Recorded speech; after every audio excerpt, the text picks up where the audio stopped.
Hi,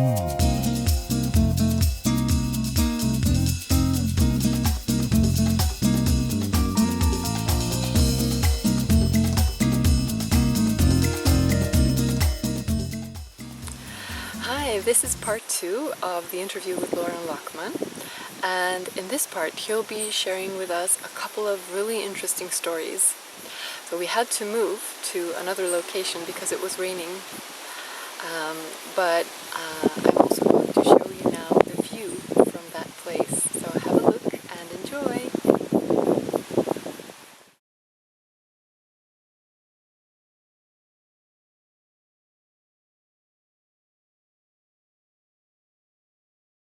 I was wondering, Lauren, if you could tell us some examples of people who have been fasting with you and what they have experienced. Sure. We see people here with a huge range of issues. Mm-hmm. First of all, we see people who are relatively healthy, but want to be as healthy as possible. And we see people that have literally been told they've got 6 or 8 weeks or 3 months or 6 months to live. And they've got incurable conditions, and medicine does not know what to do, and they're on their last legs. And we see everything in between. So, I mentioned we've seen about 2,000 people. There's been a huge range of what that looks like. I can give you a couple of short illustrations of some of the things that have happened. Let me start with a young woman that came to see us about 5 years ago. She had been suffering from fibromyalgia. And as you may know, fibromyalgia is a condition where you're completely exhausted, much like chronic fatigue, but with the addition of joint and muscle pain. So these people, it's not enough to just be exhausted, you're actually exhausted and in pain all the time as well. And she had a number of other auxiliary conditions going on. She had iron deficient anemia. What else? She had a very low blood platelet count. Mm-hmm. And so she showed up in a wheelchair because it was just too much trouble to walk. She'd actually been lying in bed for a year at the age of 23. Wow. And when she got here, as you know, we check blood sugar. When I would check her blood sugar, as you may recall from checking your blood sugar and most people's, it's a little pinprick. I take a single drop of blood. And for most people, it stops bleeding in 15 seconds, 5 seconds. It's not much. In her case, because of the blood platelet issue, it would take 15 or 20 minutes for that little tiny pinprick to stop bleeding. And when she got here, she had this iron deficient anemia. And this is a very interesting thing because most people would think, well, if you spent 4.5 weeks, which I believe is what she did. It's been a while, I don't remember now, it's been about 5 years, and I've seen hundreds of people since, but I think it was somewhere between 4 and 5 weeks, I think, that she fasted. If you come in with a deficiency, like iron deficient anemia, and don't eat anything for 4 weeks, isn't it going to be worse? And I would suggest that the vast majority of deficiency problems are not caused by a lack of that nutrient item in the body, but rather the inability of the body to access and use it properly. In her case, as in many other cases, her deficiency, iron deficient anemia, completely disappeared over the course of those 4 weeks. Wow. Consuming nothing at all. She no longer had a deficiency of iron. Pretty interesting. But what was also interesting was as we would check her blood sugar, we noticed that after about 2 weeks, maybe 3, she stopped bleeding right away. So the blood platelet issue had also resolved itself over the course of 2 or 3 weeks. And so, in answering your other question, we were rained out there, but the real answer was everything virtually heals if it has a chance. We just need to get out of the way.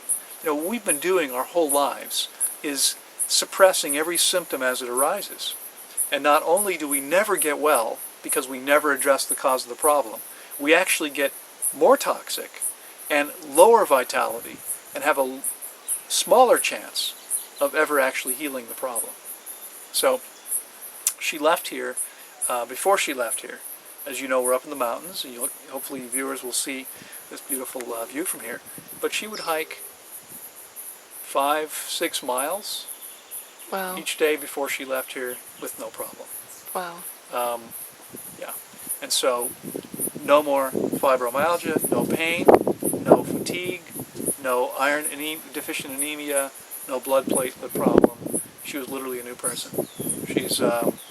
She's getting married now. She's living an active life, and this is after spending a year in bed. We had a woman who came here, let's see, probably about 4 years ago, and she'd been referred to me, and this woman had suffered from multiple sclerosis for several years, and she was a college professor, but her multiple sclerosis, in her case, she had relatively few physical symptoms, and as you may or may not know, whoever's watching this, multiple sclerosis can show up with a whole range of different symptoms. The body's attacking itself, attacks the myelin sheath around the nerves, and this affects almost everything. And so many people have terrible physical effects. We had another woman a few years back who could no longer lift her right leg when she arrived at the center, and when she left the center 6 weeks later, she was walking with no problem. This woman that I'm discussing now had really no physical symptoms to speak of, but she could no longer think clearly enough to be able to work as a professor. And so she'd been forced to take early retirement. She was only 52, and she was no longer able to function, to work. And so she came here, and this is kind of instructive too, because she had intended to spend 6 weeks here, fasting 32 days, refeeding for the last 10 days.